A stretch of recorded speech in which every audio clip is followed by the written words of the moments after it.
Don't forget to subscribe!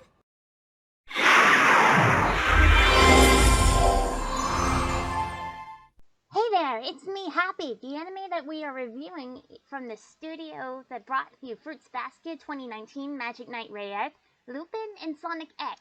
It's Kamisama Kiss from TMS Entertainment. Let's make sure that we go over the creators on who are Julieta Suzuki, Akitaro Daiichi, and Toshio Masuda. Let's go! If you are confused on Julieta Suzuki, she was actually known as a manga artist, and she is best known for the series Karakuri Odote and Kamisama Kiss, which were both serialized in Haku Sensha's Hana to Yume magazine. And as for Akito Daiichi, or Akitaro Daiichi, he is an anime producer, director, and a photography director, but he had some sort of problem.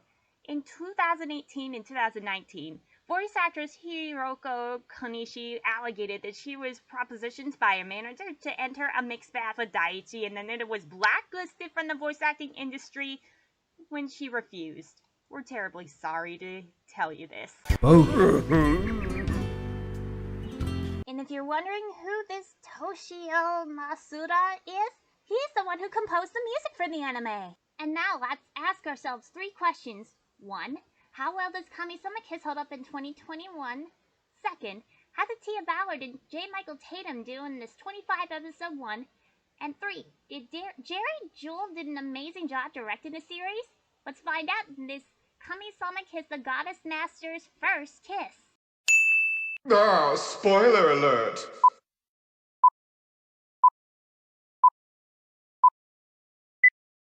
Please click on the timestamp in the comments to skip ahead to avoid the spoilers. Let's get started on the plot.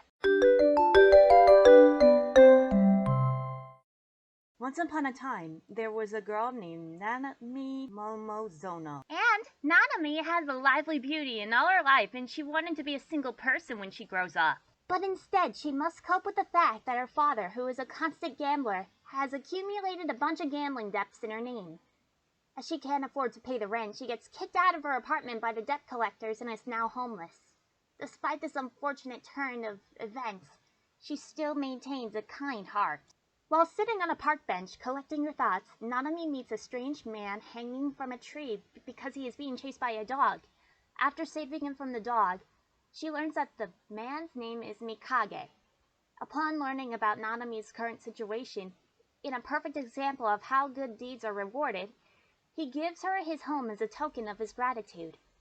She accepts the offer because she is homeless. When Nanami arrives at Mikage's home, she is shocked to see that it is not a normal home, but a shrine for worship. After being greeted by Onikiri and Kotetsu, who are the keepers of the shrine, she meets Tomoe, Mikage's familiar, and she learns that Mikage used to be the earth deity of the shrine and has bestowed upon her his mark on her forehead so that she may be the new deity. At first, Nanami is reluctant, but as she lives with Tomoe, Onikiri, and Kotetsu, she begins to understand and works hard in her new position as the earth deity. And as the story progresses, Nanami finds herself falling in love with Tomoe. But he rejects her because the love between a human and a yokai is taboo. But despite saying that, Tomoe finds himself falling in love with her too. Very good, girls. Now let's make sure we go over the characters and their personalities. First up, we have Nanami Momozono. She's prone to taking action without thinking about what to do, merely focusing on her beliefs, which results in her improvising and greatly relying on Tomoe to get her through many obstacles, though she tends to try to avoid the latter for anything beyond simple tasks, and her simple mindset proves unique among the gods and yokai and offers them a different perspective, which helps many of them with their problems and even helps them change them for the better. Next, we have Tomoe. He has a very cynical and often mocking demeanor, partly because he is distrustful of others, but he can be very charming when the occasion demands it. He is extremely devoted to Nanami, despite his initial hostility, when he often is treated like a child and mocks her. His care is shown through his various acts of kindness for her and refusing to kill anybody in front of her. He is also extremely powerful, and is apparently able to disable other familiars, yokai, and even many deities without much effort. Next up is Mikage. He's a mysterious man who was once the land god of a shrine, and who left 20 years ago for unspecified reasons. And he met a newly homeless Nanami and bestowed the land god mark on her, saying that she was better suited to be the god than him. And he actually has the power to appear as a butterfly, which is kind of neat though. Next is Kurama. He's a wildly popular idol with the gimmick of being a fallen angel with gothic makeup and a bad boy attitude. He's actually a crow tengu from the Kurama mountain who initially wished to become the land god by eating Nanami's heart, and after being thwarted by Tomoe and subsequently saved by Nanami, he gives up on this scheme and regards her as a friend, even allowing her to stay at his apartment when she temporarily loses her godhood. Next is Mizuki, a lonely snake familiar of the abandoned and submerged Yonomori Shrine. When Nanami saved his life from her cruel classmates by releasing him out of a window, he falls in love with her, and he adopts her soon after, intending to marry her. In spite of this, Nanami takes pity on him and promises to visit after Tomoe rescues her. As for Onikiri, it is a bald, childlike yokai attendant at Nanami's shrine who wear masks. It has the ability to shapeshift. You might notice that Kotetsu also has the ability to shapeshift as well. Himemiko of the Swamp is a catfish princess of the Tatara Swamp who lives in a palace with her many fish attendants. 10 years ago, she fell in love with a young boy named Kotaro Urashima when she saw him crying at a swamp because he was lost. And she asked Nanami to help her reconnect with the boy once again. And this is done by disguising her a human and helping them meet and fall in love. And as a repayment, when Nanami visits her palace, she allows her to wear one of her luxurious kimonos so she will look best in front of Tomoe. But when Kotaro finds out that she is a yokai, he is initially delusioned by it, but later realizes he loves her and apologizes much to everybody's delight. Now the Dragon King is the Dragon Lord of the Sea, who has been waiting to seek revenge against Tomoe for 526 years for ripping out his right eye and attacking the north gate of the Ryugu Castle. He found Tomoe after he saved Ami from drowning in the sea, and his eyes are known as the longevity elixir and is said to give great power to whoever drinks them. And his wife, Kamehime, on the other hand, disapproves of her husband's fights with Tomoe, partially because she knows he could not defeat Tomoe and only risks hurting himself more. And she meets with Nanami and by chance becomes friends with her, further dampening her husband's attempts at brawl with Tomoe. The most infamous yokai, Akura-o, worked with Tomoe, wreaking havoc to the world, and his body was a mutation as he could recover from any injury no matter how severe. And this resulted in a twisted mindset that prevented him from understanding the fleeting nature of the world and the pain when things are broken beyond repair. Once a pitiful weak yokai named Furball, Yatori served under Akura-o in the olden times, and he slowly regained strength by eating those who stood in his or Akura-o's way.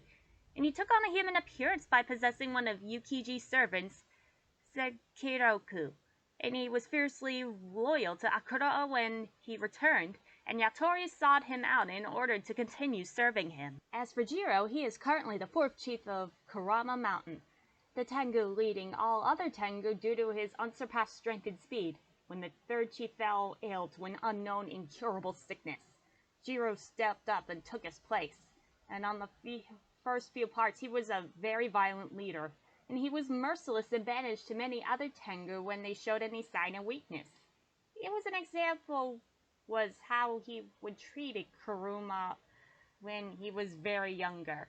Otohiko is a feminine male wind god, and he initially disapproves of Nanami as the land god, but acknowledges her after she successfully dispels the miasma that he had released on the shrine. Narukami is a bratty, selfish sky god who has an unrequited crush on Tomoe, and she steals Nanami's mark, shrinks Tomoe into a toddler, and takes control of the shrine for a short period.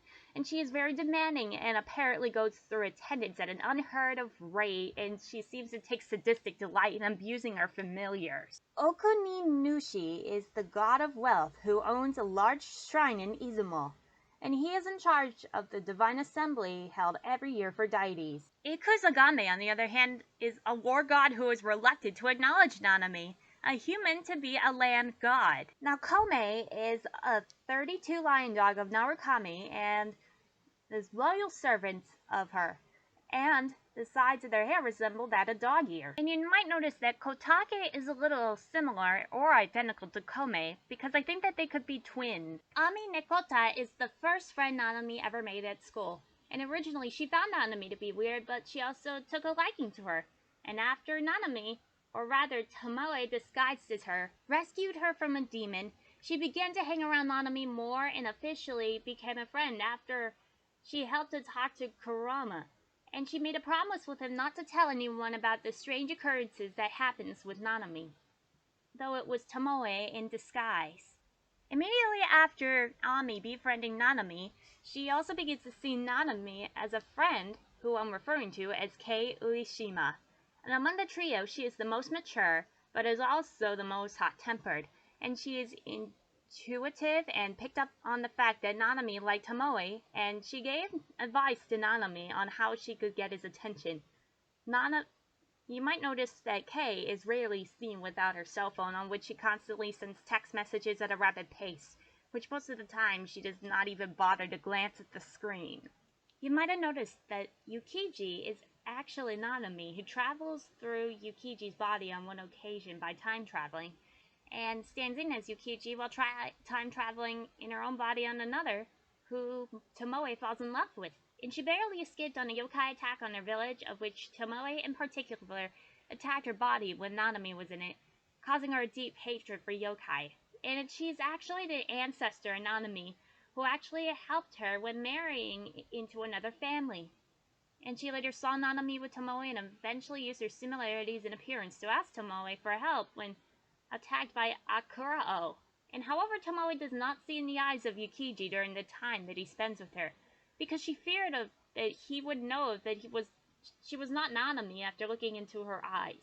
And she used his protection in order to save the next generation of her and her husband's bloodline. Isobe is a classmate of Nanami who enjoys picking on her. Kotaro Urashima is a young human boy and Himemiko's love interest. And after discovering that Himemiko was a yokai, Kotaro rejected her for lying to him about her true identity, and after clearing his thoughts and some persuasion from the Dragon King, he interrupted Himemiko's marriage to Nishiki, and Himemiko's true form emerges while they are escaping. And he actually shows an amused expression and almost lost his breath as they were underwater before telling Himemiko that he accepts her no matter what her appearance is. Inaho is a female goddess who is often sleeping, as the Fumigai gods complain that she should have not slept throughout the year if she had known that she would sleep her way through the Izumo gods' meeting. And finally, we have the best for last, Kumimi Momozono, who is Nanami's mother. Kumimi had died from an unknown disease and left her only daughter Nanami to be responsible for the household, plus her husband, who was Nanami's father, of keeping him in check. Dead. It's very tragic indeed. Now let's go over the ending. Ah, spoiler alert! Nanami is taught by her mother to become an independent woman, since her father is a deadbeat and that her mother is about to die. And after viewing her childhood memories, Tomoe takes young Nanami away from Mizuki. And after spending time with Nanami while strolling around in town, the little Nanami asks Tomoe if he loves her, which he confirms, and then Tomoe proposes a marriage to her, to which she agrees. Just then, Mizuki carries Nanami out of the gate, and Tomoe is upset that Nanami is unable to remember him in her fantasy. But furthermore, Nanami does not know much about her mother, especially since all the photos of her mother were burned in a house fire long ago. When Nanami, Tomoe, and Mizuki make it to the Year God shrine, they are reluctant to find out that it is blocked by the Lord Year God's sheep, which of its wool takes up a lot of room. And Nanami calms the sheep down so that the Lord Year God can trim its wool. And the Lord Year God not only gives Nanami the talisman, but also a picture of her mother before she realizes and her familiars return to the shrine. And as life returns to normal for everybody, Nanami tries to remember who made a promise to marry her when she was a child, and she realizes that it was Tomoe, and Nanami states that she won't get married probably, which causes Tomoe to blush. Needless to say, the show ended with Nanami decided not to marry Tomoe, and maybe someday she will make her decision.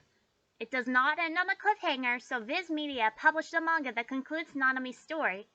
Please check it out on http://www.viz.com or Google Books or the OVA online. So we recommend this anime to the people who like Fruits Basket 2001. Thank you so much, Hanyu. Next time on the Team Reviews, we will have a look at Tiny Toon's Adventures, but before then, we will have a look at the Silver Moon classic movie trilogy from Viz Media and Toei.